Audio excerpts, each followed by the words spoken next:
اپنے کلیدی خطاب میں کہا کہ شراب اور نشہ ایک شیطانی عمل ہے اور جو لوگ شیطانی عمل کرتے ہیں ان کی ہلاکت و بربادی یقینی ہے، اس لیے ہم اپنے ماحول کا جائزہ لیں اور اپنے بچوں کو شراب اور نشے سے دور رکھنے کے لیے ٹھوس اقدامات کریں۔ پروگرام کے کنوینر مولانا ڈاکٹر عبدالمالک مغیثی نے کہا کہ شادی بیاہ کے اندر مروجہ خرافات اور بالخصوص جہیز کے لین دین نے ہزاروں خاندانوں کو اجاڑ کر رکھ دیا ہے، اس لیے تمام ائمہ، خطباء اور دعوت اصلاح کے ذمہ دار اس اجلاس میں پیش کی جانے والی تمام تجاویز کو اپنائیں اور مشوروں پر عمل بھی کریں۔ این ٹی پی سی ٹانڈا پاور ہاؤس کے ویجیلنس ڈپارٹمنٹ کے ذریعے آج 26 اکتوبر کو ویجیلنس بیداری ہفتے کا آغاز کیا گیا ہے۔ یہ پروگرام 26 اکتوبر سے 1 نومبر تک چلے گا۔ اس پروگرام میں پروجیکٹ کے مختلف مقامات پر تقریب حلف برداری کا اہتمام کیا گیا، جس میں تمام ملازمین کو ایمانداری اور دیانتداری کا حلف دلایا گیا۔ سبھی ملازمین نے یک آواز ہو کر عہد کیا کہ زندگی کے تمام شعبوں میں ایمانداری کے ساتھ قانون کی پاسداری کریں گے، نہ رشوت لیں گے اور نہ دیں گے، اور تمام کام ایمانداری اور شفافیت کے ساتھ کریں گے۔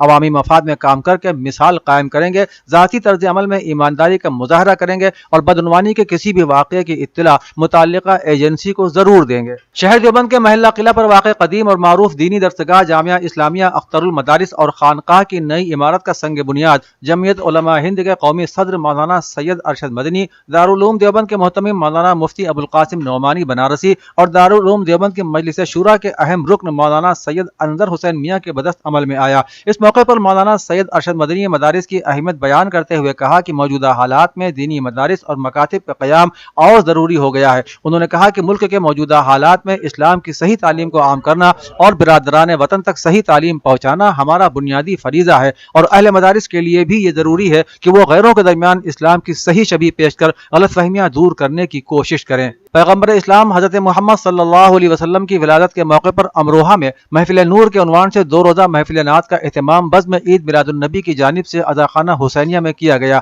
محافل میں مقامی شعراء کے ساتھ ساتھ متعدد بیرونی شعراء نے بھی شرکت کی اور رسول اقدس کے حضور نعت کا نذرانہ پیش کیا۔ علماء کرام نے سیرت محمد مصطفیٰ صلی اللہ علیہ وسلم پر روشنی ڈالی۔ محفل نور اتحاد انسانی کے ساتھ ساتھ شیعہ سنی اتحاد کی بھی مثال پیش کرتا ہے۔ اس محفل میں جن شعراء نے پیغمبر اکرم صلی اللہ علیہ وسلم کی شان میں نعت گوئی کی، ان میں مولانا سعد امروہوی، خادم شبیر نصیر آبادی، شباب مراد آبادی، حسن امام حسن اور زاہد نوگانوی، ڈاکٹر ناصر امروہوی، شہاب انور، پنڈت بھنیش کمار شرما بھون، وسیم عباس، ضیاء کاظمی، ڈاکٹر لاڈلے رہبر اور دیگر شعراء کے اسماء گرامی شامل ہیں، جنہوں نے بارگاہ رسالت میں کلام پیش کیا۔ عہدنامہ کے جہانما صفحے پر شائع رپورٹ کے مطابق اسلامی جمہوریہ ایران میں انسانی حقوق کی صورتحال پر اقوام متحدہ کے خصوصی رپورٹر جاوید رحمان کی رپورٹ کو ایران نے یہ کہتے ہوئے مسترد کر دیا ہے کہ یہ رپورٹ دہشت گردانہ ذرائع کو استعمال کرتے ہوئے تیار کی گئی ہے۔ پیر کے روز جاوید رحمان کی رپورٹ کا جواب دیتے ہوئے اقوام متحدہ میں تہران کی نمائندہ خاتون زہرا ارشادی نے ایران میں انسانی حقوق کی صورتحال کے حوالے سے انسانی حقوق کمیشن کی رپورٹ پر سخت رد عمل ظاہر کیا۔ انہوں نے اقوام متحدہ کی جنرل اسمبلی کی 3ری کمیٹی کے اجلاس میں کہا کہ انسانی حقوق کا تحفظ سبھی ممالک کا مشترکہ ہدف ہونا چاہیے، مگر اب صورتحال یہ ہے کہ اس مسئلے کو کچھ خاص ممالک کو تنگ کرنے کے لیے استعمال کیا جاتا ہے، جس کے باعث ممالک کے مابین جذبہ باہمی کو ٹھیس پہنچتی ہے اور انسانی حقوق کے اعلیٰ اقدار کے لیے خطرات پیدا ہو جاتے ہیں۔ نائجیریا کے شمالی علاقے میں ایک مسجد پر صبح سویرے نماز کے دوران مسلح افراد نے حملہ کر کے 18 نمازیوں کو جاں بحق کر دیا۔ حملہ آور فائرنگ کے بعد فرار ہونے میں کامیاب بھی ہو گئے۔ بلدیاتی حکومت کے چیئرمین الحسان عیسیٰ نے اے پی کو بتایا کہ مسلح افراد نے مسجد کو گھیر کر اس پر فائرنگ شروع کر دی۔ انہوں نے مزید بتایا کہ واقعے میں 4 افراد زخمی بھی ہوئے ہیں۔ نائجیریا کے پولیس کمشنر نے کہا کہ حملہ گاؤں والوں اور فولانی چرواہوں کے درمیان تنازع سے متعلق تھا۔ تازہ ترین حملہ نائجیریا کے شمال مغربی اور وسطی علاقوں کی ریاستوں میں سیکورٹی کی مخدوش صورتحال کی ایک اور مثال ہے، بالخصوص شمال مغرب میں خوریزی میں اضافہ دیکھا گیا ہے۔ افریقی ملک سوڈان میں افواج کی جانب سے ملک کے وزیر اعظم سمیت حکومت کے کئی سینئر عہدیداروں کو حراست میں لینے کے بعد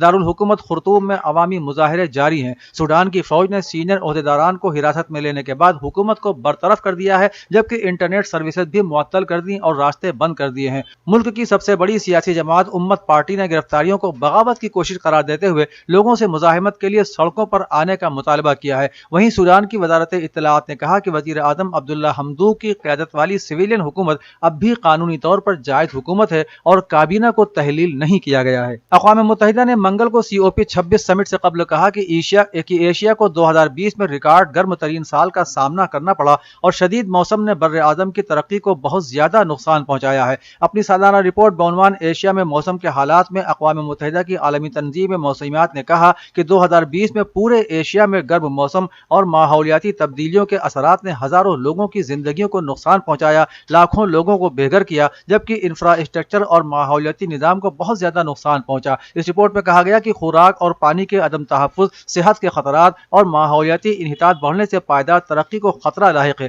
یہ رپورٹ اتوار سے 12 نومبر گلاسگو میں منعقد ہونے والی اقوام متحدہ کی موسمیاتی تبدیلی کانفرنس COP26 سے چند دن پہلے سامنے آئی ہے۔ بنگلہ دیش کی وزیر اعظم شیخ حسینہ نے کہا ہے کہ ان کی حکومت پاکستان کے ساتھ مضبوط تجارتی تعلقات اور اقتصادی تعاون چاہتی ہے۔ محترمہ حسینہ نے یہ بات پیر کو ڈھاکہ میں پاکستان کے ہائی کمشنر عمران احمد صدیقی سے ملاقات کے دوران کہی۔ دفتر خارجہ کے ایک بیان کے مطابق دونوں فریقین نے تجارتی تعلقات کو فروغ دینے پر اتفاق کیا ہے۔ محترمہ شیخ حسینہ اور مسٹر صدیقی کے درمیان تقریباً 11 مہینوں میں یہ دوسری ملاقات ہے۔ محترمہ حسینہ جلدی ہی پاکستان کے پہلے دورے پر آنے والی ہیں، لیکن سفر کے لیے ابھی تک کوئی تاریخ طے نہیں کی گئی ہے، جبکہ حسینہ واجد نے بھی عمران خان کو بنگلہ دیش کے دورے کی دعوت دی ہے۔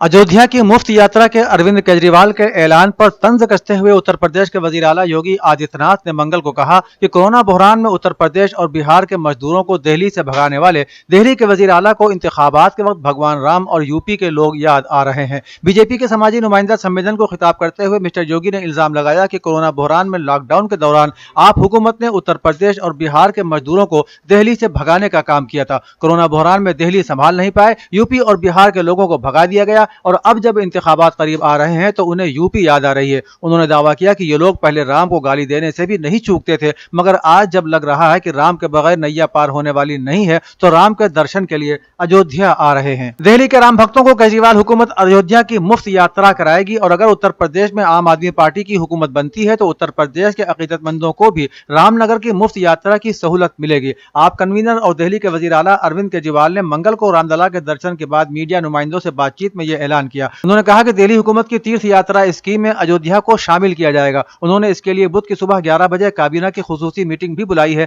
جس میں تیرتھ مقامات کی فہرست میں اجودھیا کو شامل کیا جائے گا، جس کے بعد دہلی کے لوگ اجودھیا میں رام کا درشن کر سکیں گے۔ سماجوادی پارٹی سربراہ اکھلیش یادو نے اندیشہ ظاہر کیا ہے کہ مودی حکومت آئندہ پنجاب اور یوپی انتخابات کے مد نظر زرعی قوانین کو واپس لے سکتی ہے اور بعد میں انتخاب ختم ہوتے ہی انہیں نئے سرے سے نافذ بھی کر سکتی ہے۔ بی جے پی پر صرف کارپوریٹس کی خدمت کرنے کا الزام عائد کرتے ہوئے انہوں نے کہا کہ بی جے پی حکومت ان صنعت کاروں کی خدمت کے لیے پرعزم ہے جنہوں نے زرعی قوانین کے سبب پہلے سے ہی سائلوں اور دیگر بنیادی ڈھانچے کا قیام کیا ہے۔ انہوں نے منگل کو ایک غیر رسمی بات چیت میں کہا کہ میں آج کہہ رہا ہوں آپ سے کہ پنجاب کے الیکشن کو دیکھتے ہوئے، اتر پردیش کے انتخابات کو دیکھتے ہوئے ہو سکتا ہے کہ کسانوں کے قوانین رد کر دیے جائیں اور پھر الیکشن کے بعد نیا قانون واپس آ جائے۔ کبھی پچھڑے علاقے میں شمار ہونے والے پوروانچل میں بمشکل 50 کلومیٹر کے فاصلے پر 7 برسوں کے اندر 2 ایئرپورٹ سے گھریلو اور بین الاقوامی ایئر خدمات کی سوغات مشرقی اتر پردیش کے لیے کسی سپنے کے پورا ہونے سے کم نہیں ہے۔ دونوں ایئرپورٹ ترقی کو نئی اڑان دیں گے، ساتھ ہی خراب موسم میں ایک دوسرے کا متبادل بھی بنیں گے۔ خراب موسم میں فلائٹ منسوخ ہونے کے مسئلے سے مسافروں کو بہت حد تک نجات ملے گی۔ حالانکہ کوہرے میں غیر منقطع فلائٹ کے لیے دونوں ایئرپورٹ کو جدید سہولیات سے لیس کیا گیا ہے، لیکن جغرافیائی حالات کی وجہ سے گورکھپور ایئرپورٹ پر اکثر خراب موسم کی مار مسافروں پر فلائٹ منسوخ ہونے کے طور پر پڑتی رہی ہے۔ ایسی حالت میں کشی نگر انٹرنیشنل ایئرپورٹ کا قریبی متبادل ملنے سے وقت اور پیسے کی بھی بچت ہوگی۔ مہاراشٹر میں سماجوادی پارٹی کے صدر ابو عاصم اعظمی نے آج کہا کہ فلمی اداکار شاہ رخ خان کے بیٹے کی گرفتاری پبلسٹی حاصل کرنے کی NCB کی کوشش ہے۔ اجودھیا میں SP پریورتن یاترا لے کر آئے اعظمی نے میڈیا نمائندوں سے بات چیت میں کہا کہ شاہ رخ خان کے بیٹے کی گرفتاری پر کام کم ہو رہا ہے، پرچار زیادہ ہو رہا ہے۔ ممبئی میں سلم بستیوں میں بھی نشے کا کاروبار ہوتا ہے، لیکن ان کو پکڑنے میں پبلسٹی نہیں ملتی، جبکہ شاہ رخ خان کے بیٹے کو پکڑنے سے شہرت کافی بڑھ گئی ہے۔ SP لیڈر نے کہا کہ اتر پردیش میں BJP کی حکومت کی وداعی طے ہو چکی ہے، کیونکہ BJP نے ملک کو برباد کر دیا ہے۔ اودھ نامہ میں شائع مضامین کو مکمل طور پر پڑھنے کے لیے اودھ نامہ کی ویب سائٹ www.avodhnama.com پر وزٹ کریں اور ای پیپر پر کلک کریں۔